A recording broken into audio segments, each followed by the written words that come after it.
So here we have this little portable called the SewMighty. Let me see if I can help you get up and running. First, let's just look at what all came with the machine.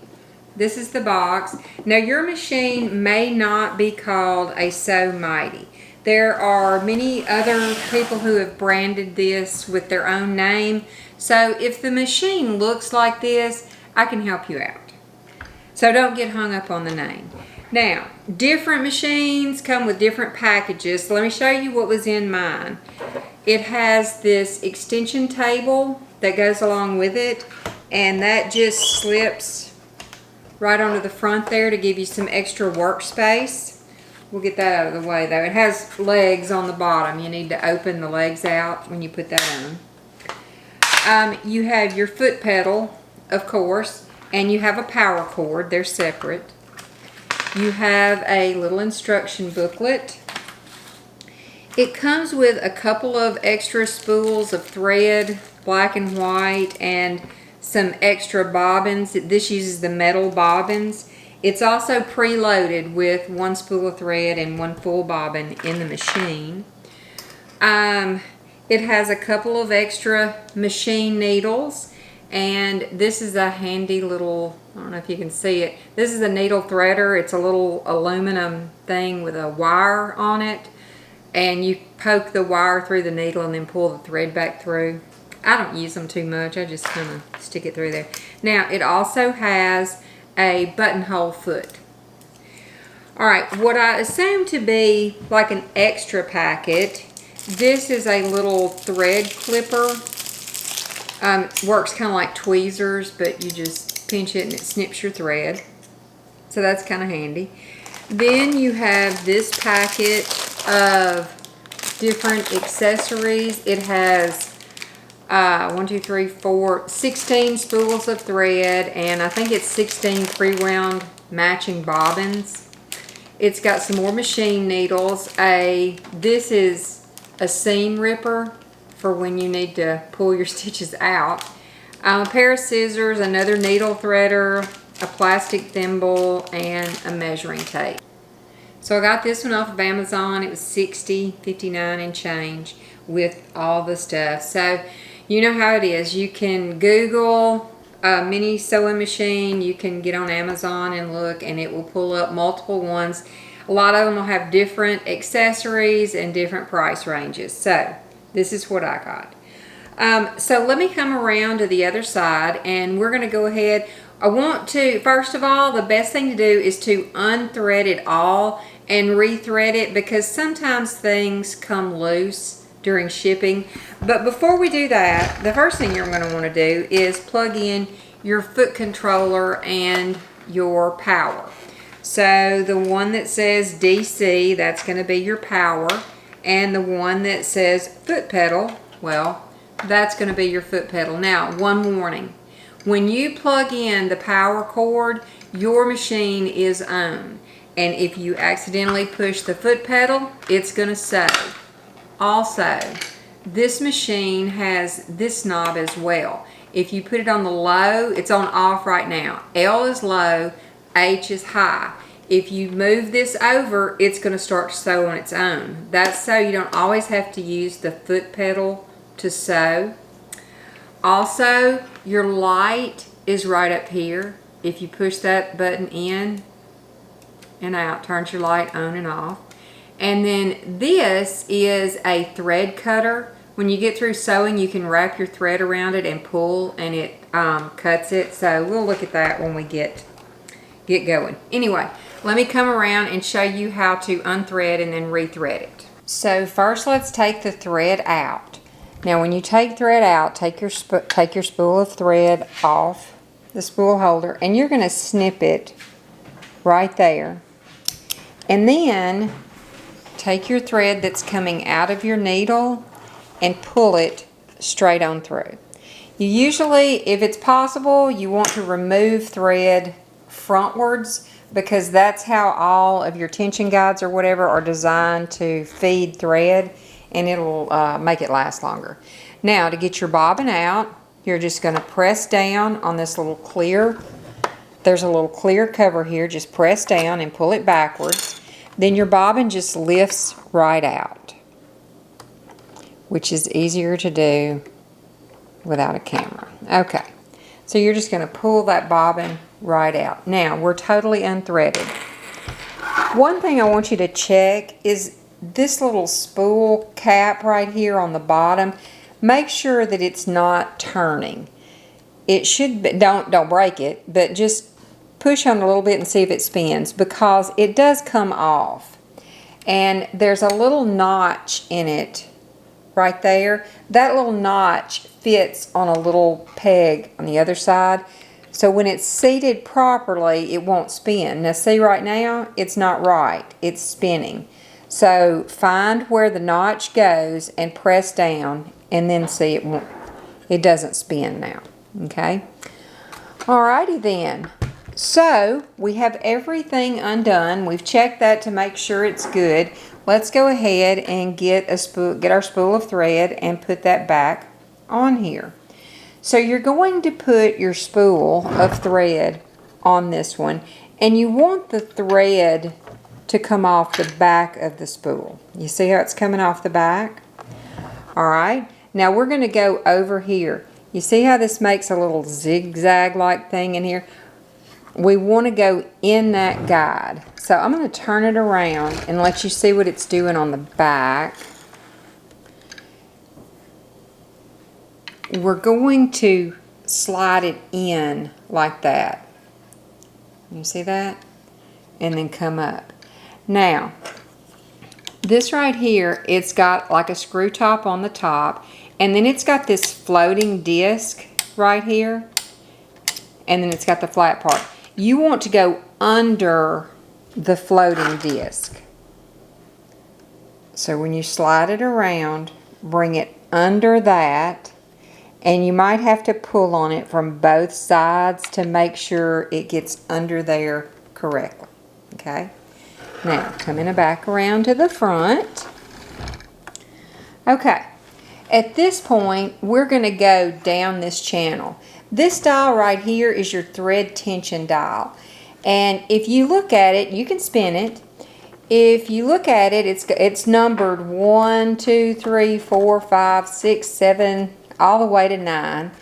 And the numbers 3, 4, and 5 have blocks around them. They have a square around them. That's because you're usually going to use that tension, and you certainly need to start off with that tension.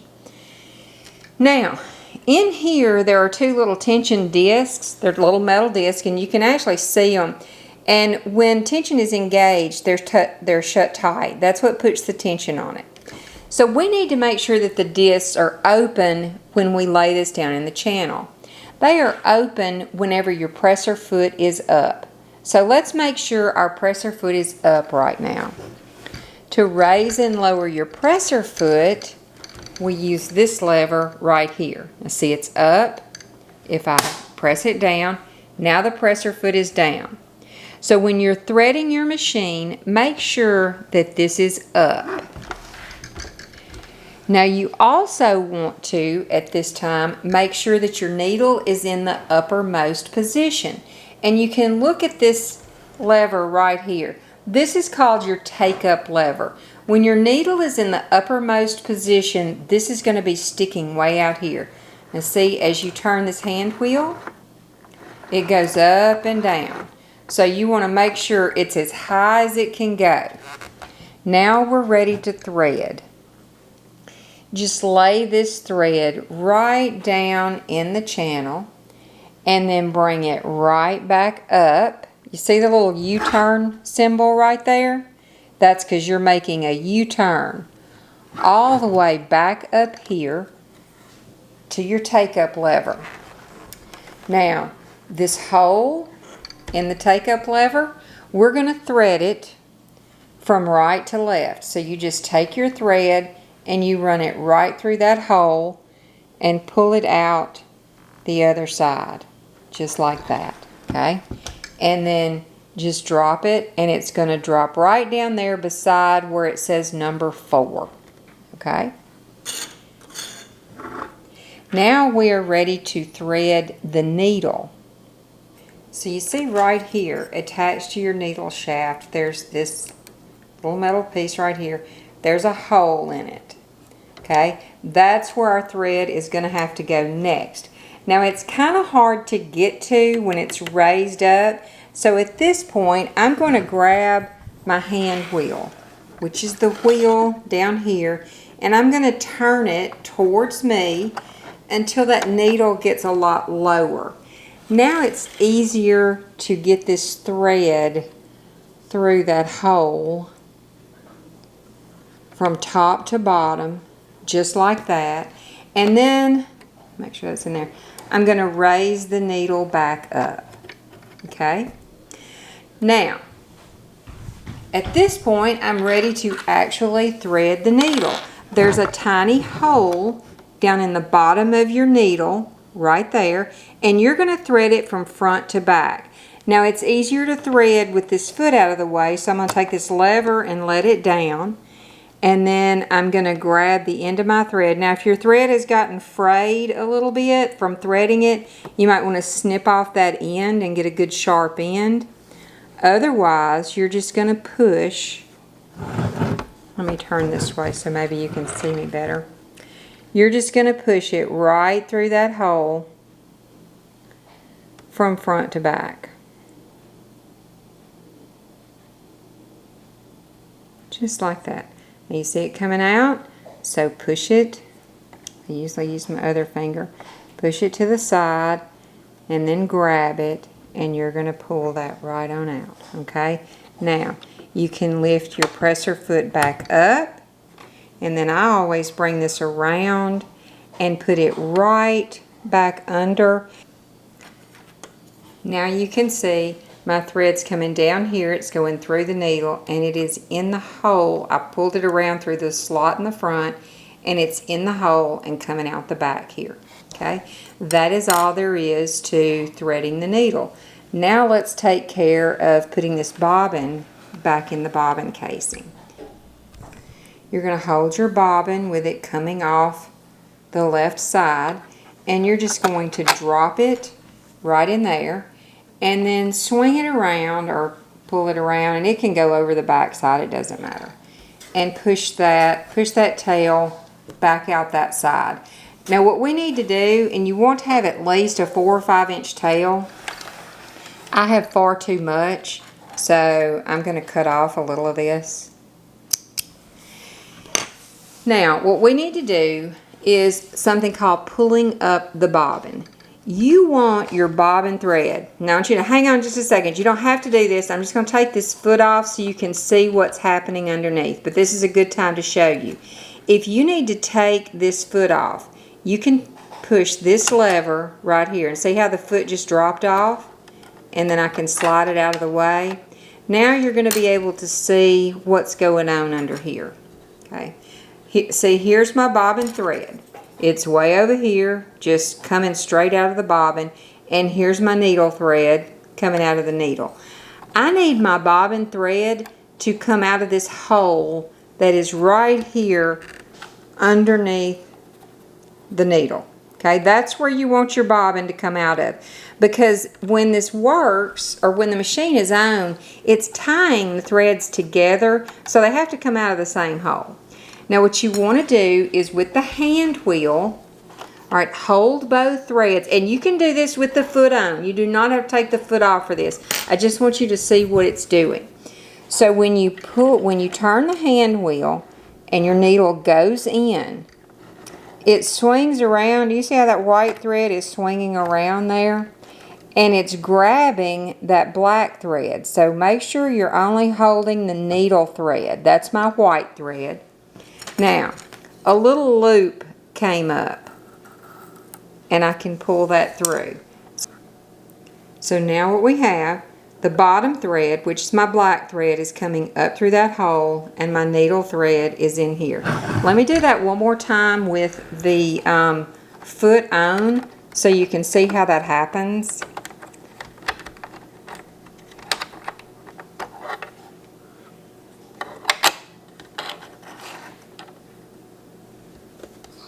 So when you get ready to put your foot back on, there's a metal bar right here, and this has a half circle opening right here. That metal bar has to go in that opening and it's going to snap in there.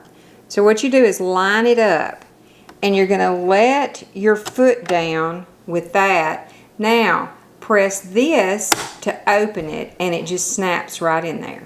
Okay, now watch me pull the thread up one more time. My bobbin thread is way over here. Okay, the bobbin thread is over here and here is my needle thread is coming out. So I'm going to turn the hand wheel to let the needle go in there and you can see that white thread swing around. Now what has happened is it's pulled up a little loop, a little black loop from the bottom. So you can take something thin, sometimes I can use my finger, but this one's pretty tight. And you're just going to pull the bottom thread loop out. Okay. Now we've pulled it up, so we can put this cover right back on, push backwards until it snaps, and we're ready to sew a little bit. So let's see how we get to going. We're all loaded up now. We have our presser foot up and we're ready to sew.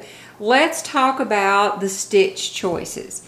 This machine has 12 stitch choices over here, and this is your reverse. So if you need to sew in reverse, you're going to press this down and then let it back up.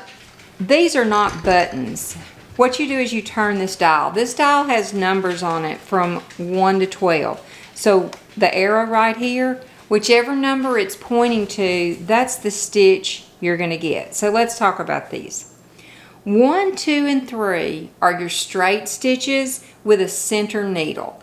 This one is just closer together than this one, which is closer together. Then this is a really long stitch. Now, this is still a straight stitch, but it's with the needle in the left position. You might need to do that if you're putting in a zipper or trying to get somewhere close. All right, this is a basting stitch. Here's a hem stitch or a decorative stitch. 7 and 8 are going to be used for your buttonholes. 7 is your side zigzags, and 8 is going to be your top and bottom bar tack. 9, 10, 11, and 12 are all zigzag stitches. It's just 9 is really close together. It's kind of like a satin stitch, whereas by the time you get to number 12, that's going to be really far apart.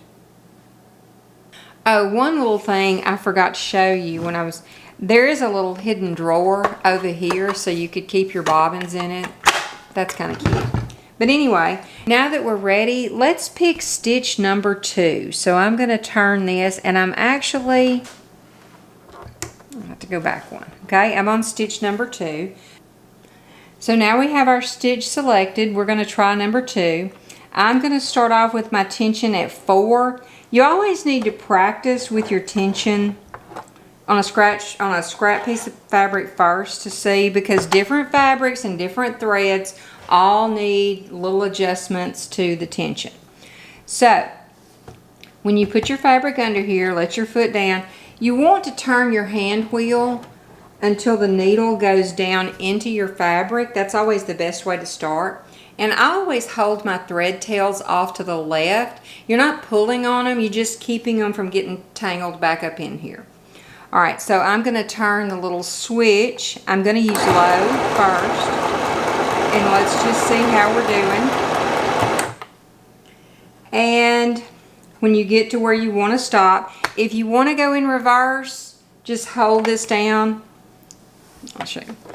And then I use the foot pedal when I'm going in reverse. Okay.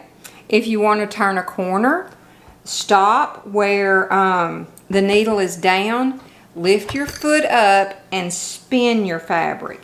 This keeps it from your fabric from getting out of position. So put your needle down, turn your pick your foot up, turn your fabric, and then you can go forward again. just like this.